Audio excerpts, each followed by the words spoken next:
কিরে, তুই এভাবে হ্যাবলার মতো আমার দিকে তাকিয়ে আছিস কেন? এই আপু, আমাকে হ্যাবলা বলবে না। আমি কিন্তু তোমার থেকে অনেক সুন্দর আছি। আর আজকে তোমাকে নীল রঙের জামায় অনেক সুন্দর লাগছে। বাবা, যেই না চেহারা আবার বলে আমার থেকে ওর চেহারা সুন্দর। যা, একটু তোমার রূপের প্রশংসা করলাম, এখন থেকে আর করব না। তোমাকে পুরো পেতনির মতো লাগছে। কি বললি?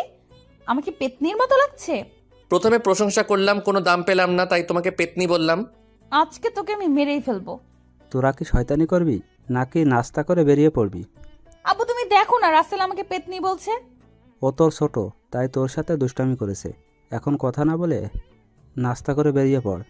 নাদিয়া আপু আমার দিকে তাকিয়ে একটা ভেঙচি মেরে একটা চেয়ার টেনে বসে পড়লো। সবাই নাস্তা করতে লাগলাম। নাস্তা খাওয়া শেষ করে আঙ্কেল আন্টির কাছে বলে বাসা থেকে বেরিয়ে আসলাম। তারপর গাড়িতে করে বাস কাউন্টারে চলে আসলাম।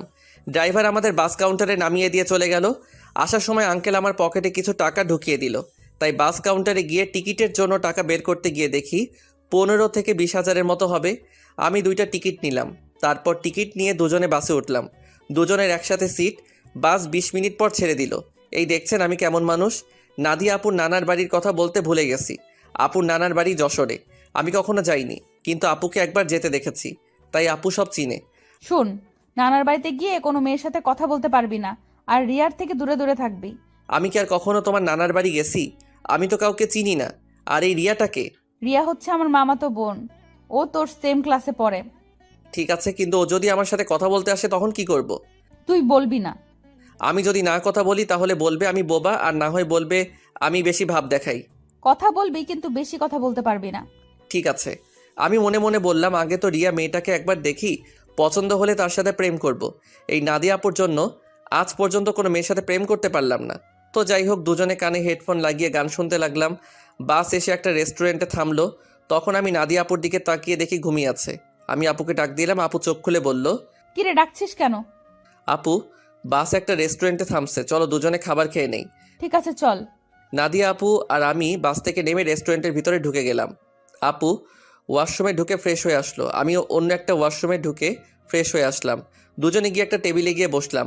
আপু ওনার মতো করে অর্ডার করলো, আমি আমার মতো করে অর্ডার করলাম। কিছুক্ষণ পর ওয়েটার খাবার নিয়ে আসলো। দুজনে খাবার খেতে লাগলাম। খাবার খেয়ে দুজনে আবার বাসের ভিতরে চলে আসলাম। আবার আগের মতো বসে পড়লাম। বাস কিছুক্ষণ পর ছেড়ে দিল। বাস চলছে আপন গতিতে। আমরা দুজন আবার হেডফোন লাগিয়ে গান শুনতে লাগলাম। দেখতে দেখতে আমরা এখন যশোরে চলে এসেছি। দুজনে বাস থেকে নেমে দেখি একটা গাড়ি আমাদের সামনে দাঁড়িয়ে আছে, আর গাড়ির সাথে একজন লোক দাঁড়িয়ে আছে। নাদিয়ার মামা বলে তাকে জড়িয়ে ধরলো। আসলে আমি কখনো আপুর মামাকে দেখি নাই। ওর মামা ঢাকায় মনে হয় সহজে যায়নি, তাই চিনতে পারলাম না। আমি আর আপু পিছনের সিটে বসলাম। তখন আপুর মামা বলল, তাহলে এ হচ্ছে রাসেল? মামা, ও হচ্ছে রাসেল। তুমি তো বাইরে ছিলে, তাই দেখো নাই। ও তার মানে নাদিয়ার মামা বাহিরে ছিল। তখন নাদিয়ার মামা বলল, কেমন আছো রাসেল? পড়ালেখা কেমন চলছে? জি মামা, আমি অনেক ভালো আছি, আর পড়াশোনা ভালোই চলছে। ও, তা কয়টা মেয়ের সাথে প্রেম করো? মামা আপনি এটা কি বলছেন? আরে সমস্যা নেই, আমাকে তোমার বন্ধু ভেবে বলতে পারো। প্রেম মনে হয় আমি কখনো করতে পারবো না। একটা পেতনির কারণে সবসময় আমাকে মেয়েদের থেকে দূরে সরিয়ে রাখে। ও মা, তাই? তা সে মানুষটাকে? আমি আপুর দিকে তাকিয়ে দেখি আমার দিকে চোখ লাল করে তাকিয়ে আছে। ভয়ে আমার গলা শুকিয়ে গেল, তাই কথা ঘুরিয়ে বললাম, আসলে আমার কলেজের এক ছেলে বন্ধু। সে বলেছে আমাদের দুজনের মধ্যে কেউ কখনো প্রেম করব না, কোনো মেয়ের সাথে বন্ধুত্ব করব না। এই কারণে আজ পর্যন্ত একটা প্রেম করতে পারলাম না। আমার কথা শুনে মামা হাসতে হাসতে শেষ। আপুর দিকে তাকিয়ে দেখে আবার মুচকি মুচকি হাসছে। যাক বাবা, এবার তাহলে বেঁচে গেছি। তা নাহলে খাচ্ছনি আজকে আমার অবস্থা খারাপ করে ছাড়তো। কথা বলতে বলতে মামা একটা বাসার ভিতরে গাড়ি ঢুকিয়ে দিল। আমি আর আপু গাড়ি থেকে নামলাম। আপু দৌড়ে ভিতরে চলে গেল। আমি এক জায়গায় দাঁড়িয়ে আছি। মামা গাড়ি পার্কিং করে আমার সামনে এসে বলল, কি ব্যাপার রাসেল, তুমি এখানে দাঁড়িয়ে আছো কেন? ভেতরে যাও। আমি কেমন করে যাব? আমি তো কাউকে চিনি না। আপু তো আমাকে না নিয়ে দৌড় দিয়ে ভিতরে চলে গেল। ও, এ ব্যাপার। ঠিক আছে, তুমি আমার সাথে আসো। এটা হচ্ছে আমাদের বাড়ি। আপনাদের বাড়িটা অনেক সুন্দর।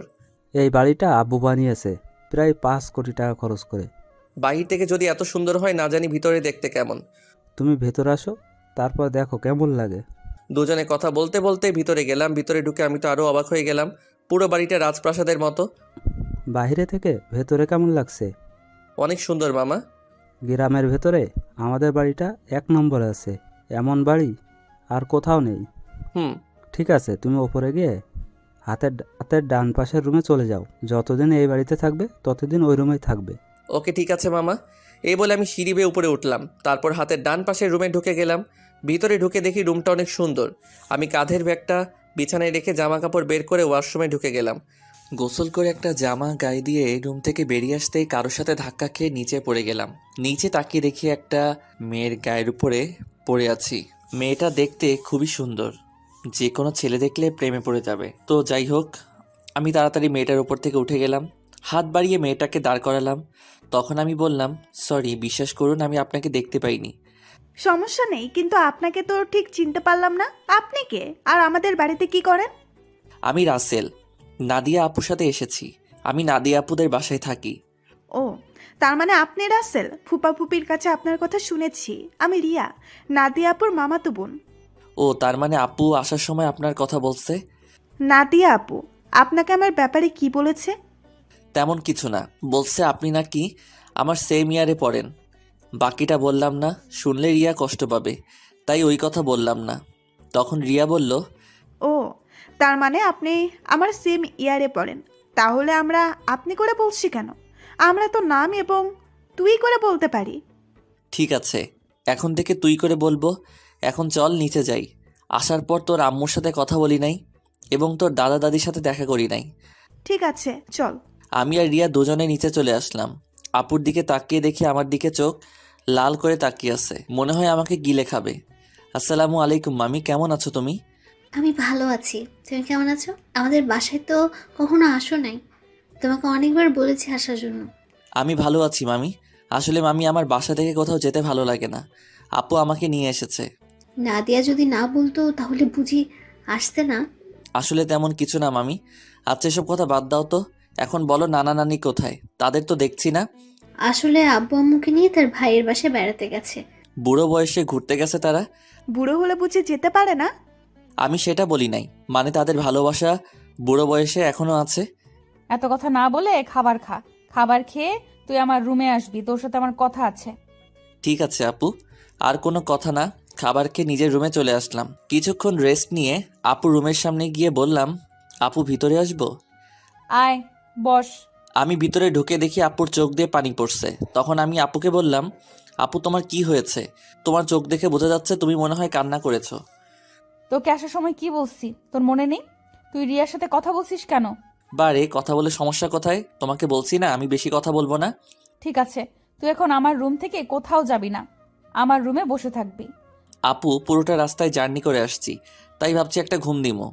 তাহলে আমার রুমে ঘুমিয়ে পড়, তোর রুমে যাওয়া লাগবে না। যদি বাড়ির মানুষ অন্য কিছু ভাবে তখন কি হবে? এই বাসার সবাই জানে আমি তোর থেকে বড়, তাহলে অন্য কিছু ভাববে না। কথা না বলে ঘুমিয়ে পড়। আমি আর কোনো কথা না বলে আপুর বিছানায় ঘুমিয়ে পড়লাম। এবার আপনাদের কিছু কথা বলি। আসলে নানা নানি এবং মামি অনেকবার ঢাকায় গেছে, তাই ওদের চিনি। কিন্তু রিয়া কখনো ঢাকায় যায়নি, আর কেন যায় না সেটা আমি বলতে পারবো না। আমার ঘুম আসার পর আপু আমার দিকে তাকিয়ে আছে আর মনে মনে বলে, রাসেল তুই কি আমার মুখের কথা বুঝতে পারিস না? আমি তোর এত খেয়াল কেন রাখি, তোকে কোনো মেয়ের সাথে কথা বলতে দেই না কেন? কারণ আমি তোকে অনেক ভালোবাসি। তোকে যদি আমার জীবনে না পাই তাহলে আমার এই জীবন শেষ করে দিব। আমি তোকে অন্য মেয়ের সাথে সহ্য করতে পারবো না। এই কথা বলে আপু আমার কপালে এবং গালে 4-5টা চুমু খেলো। তারপর রুম থেকে বেরিয়ে রিয়ার রুমে গেল। রিয়া বিছানায় শুয়ে কি যেন ভাবছে। তখন আপু রিয়ার পাশে বসে বলল, কিরে রিয়া, তোকে দেখে বোঝা যাচ্ছে তুই কিছু একটা নিয়ে চিন্তিত আছিস। আসলে আপু তেমন কিছু না। এখন বলো, হঠাৎ আমার রুমে কেন, তোর রুমে কি আসা যাবে না? আরে আমি ওইভাবে বলি নাই। আচ্ছা ওটা বাদ দাও, তোমাকে একটা কথা বলি। রাসেল কি কোনো মেয়ের সাথে প্রেম করে? কেন? আমার জানা মতে রাসেল কোনো মেয়ের সাথে প্রেম করে না। তা এটা কেন জিজ্ঞেস করলি? না আপু, এমনি জিজ্ঞাসা করলাম। তা আপু, তোমার পড়ালেখা কেমন চলছে? আমার তো ভালোই চলছে, তোর কেমন চলছে? আমারও ভালোই চলছে। ঠিক আছে তুই থাক, আমি রুমে গেলাম। এই কথা বলে আপু নিজের রুমে চলে আসলো। আর এদিকে রিয়া ভাবছে, তাহলে আমার লাইন ক্লিয়ার। আমি রাসেলকে আমার করে নিব। আমি ওকে প্রথম দেখায় ভালোবেসে ফেলেছি। আমাকে যে করেই হোক রাসেলের মন জয় করতে হবে। কিন্তু আমি ওর মন জয় করব কেমন করে? তখন রিয়া ভাবতে লাগলো।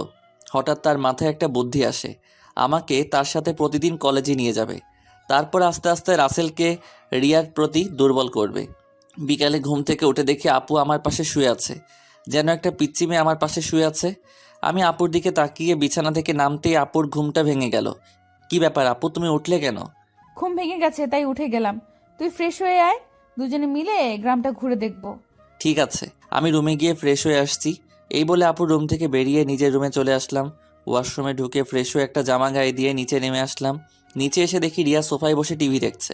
আমাকে দেখে সামনে এসে বলল, কি রে, তুই কি কোথাও যাবি? আপু আর আমি তোদের গ্রামটা ঘুরে দেখব। আপু ফ্রেশ হয়ে আসছে। ঠিক আছে, তোরা আমার জন্য কিছুক্ষণ অপেক্ষা কর, আমিও তোদের সাথে যাব। এই বলে রিয়া দৌড় দিয়ে তার রুমে চলে গেল। কিছুক্ষণ পর আপু বেরিয়ে আসলো। আপুকে দেখতে অনেক সুন্দর লাগছে। আপু আমার সামনে এসে বলল, রাসেল আমি রেডি, এবার চল। একটু দাঁড়াও। রিয়া বলেছে সেও আমাদের সাথে যাবে, আমাদের অপেক্ষা করতে বলছে। আপু রিয়ার কথা শুনে মুখটা বেজার করে ফেলল। আমি বুঝতে পেরেছি, কিন্তু আমি তো আর রিয়াকে মানা করতে পারবো না। কিছুক্ষণ পর রিয়াও বেরিয়ে আসলো। রিয়াকেও অনেক সুন্দর লাগছে, হালকা মেকআপ করছে, তাতেই অনেক সুন্দর লাগছে রিয়াকে। তারপর আমরা তিনজন বাসা থেকে বেরিয়ে গ্রামের ভিতর দিয়ে হাঁটতে লাগলাম। গ্রামের দৃশ্য দেখতে অনেক সুন্দর। মন চায় সারাটা দিন সবুজ শ্যামলে গ্রামটা ঘুরে দেখতে। কি সুন্দর বাতাস বয়ে যাচ্ছে, বাতাসে আপু এবং রিয়ার চুল উঠছে। তাদের দিকে তাকিয়ে দেখে ওরা দুজন আমার দিকে তাকিয়ে আছে। আমি তো কিছুই বুঝতে পারলাম না। ঘুরতে ঘুরতে রাত 8টা বেজে গেল। আসলে আমরা রিয়াদের বাজারে আসছি, এখানে ফুচকা আইসক্রিম খেয়েছি। আপু বেশি খাইনি, চেহারাটা কেমন করে যেন রেখেছে, মনে হয় রিয়াকে সাথে করে আনার জন্য মন খারাপ করে ফেলছে। তো যাই হোক, তিনজনে হাঁটতে হাঁটতে বাসায় চলে আসলাম, যে যার রুমে চলে আসলাম। আমি ওয়াশরুমে ঢুকে ফ্রেশ হয়ে নিচে চলে আসলাম, সবার সাথে খাবার খেতে লাগলাম। আপু খাবার খাচ্ছে না, হঠাৎ হাত ধুয়ে রুমে চলে গেল। আমি হালকা কয়টা খাবার খেয়ে আপুর রুমে চলে আসলাম। রুমে এসে দেখে আপু বিছানায় শুয়ে আছে। আমি আপুর সামনে গিয়ে বললাম, আপু আমি রিয়াকে আমাদের সাথে যেতে বলি নাই, সে নিজে এসেছে আমাদের সাথে। আপু কোনো কথা বলছে না, আবার অন্যদিকে মুখ ঘুরিয়ে নিল। এবার আমি আপুকে আমার দিকে ঘুরিয়ে বললাম, আপু তুমি কি আমার উপর রেগে আছো? প্লিজ, তুমি এইভাবে মন খারাপ করে থাকলে আমার কাছে একটু ভালো লাগে না। হঠাৎ আপু আমার সাথে এমন কিছু করবে সেটা আমি কখনো ভাবতেই পারিনি। এরপর কি হয়েছে জানতে চাইলে সাবস্ক্রাইব করে পাশে রাখা বেল আইকনটি বাজিয়ে রাখুন পরবর্তী পার্ট মিস না করতে চাইলে। ধন্যবাদ সবাইকে আমাদের পাশে থাকার জন্য।